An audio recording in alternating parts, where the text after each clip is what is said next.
بسم الله الرحمن الرحيم. الحاقة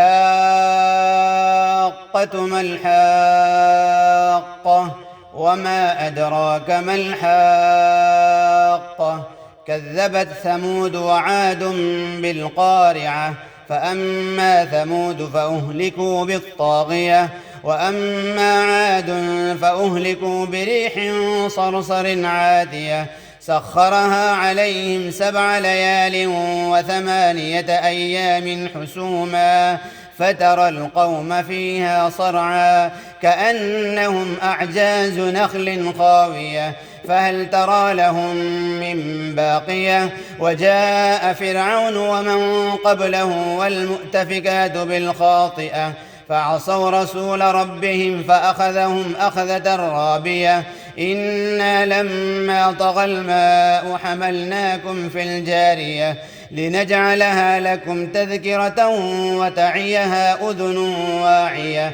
فإذا نفخ في الصور نفخة واحدة وحملت الأرض والجبال فدكتا دكة واحدة فيومئذ وقعت الواقعة وانشقت السماء فهي يومئذ واهية والملك على أرجائها ويحمل عرش ربك فوقهم يومئذ 8. يومئذ تعرضون لا تخفى منكم خافية.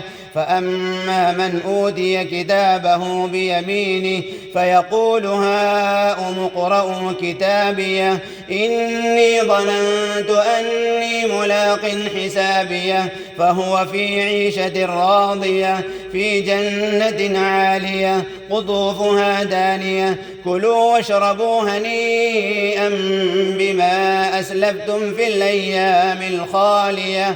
وأما من أوتي كتابه بشماله فيقول يا ليتني لم أوت كتابيه ولم أدر ما حسابيه يا ليتها كانت القاضية ما أغنى عني ماليه هلك عني سلطانيه خذوه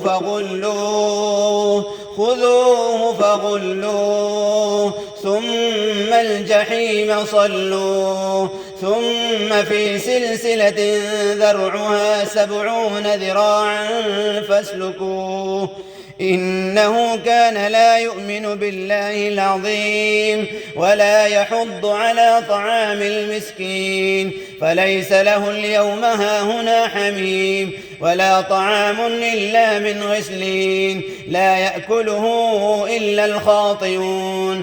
فلا أقسم بما تبصرون وما لا تبصرون إنه لقول رسول كريم وما هو بقول شاعر قليلا ما تؤمنون ولا بقول كاهن قليلا ما تذكرون تنزيل من رب العالمين. ولو تقول علينا بعض الأقاويل لأخذنا منه باليمين ثم لقطعنا منه الوتين فما منكم من أحد عنه حاجزين.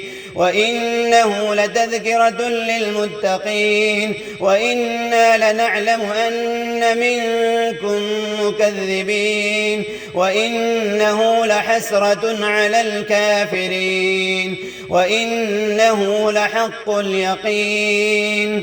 فسبح باسم ربك العظيم.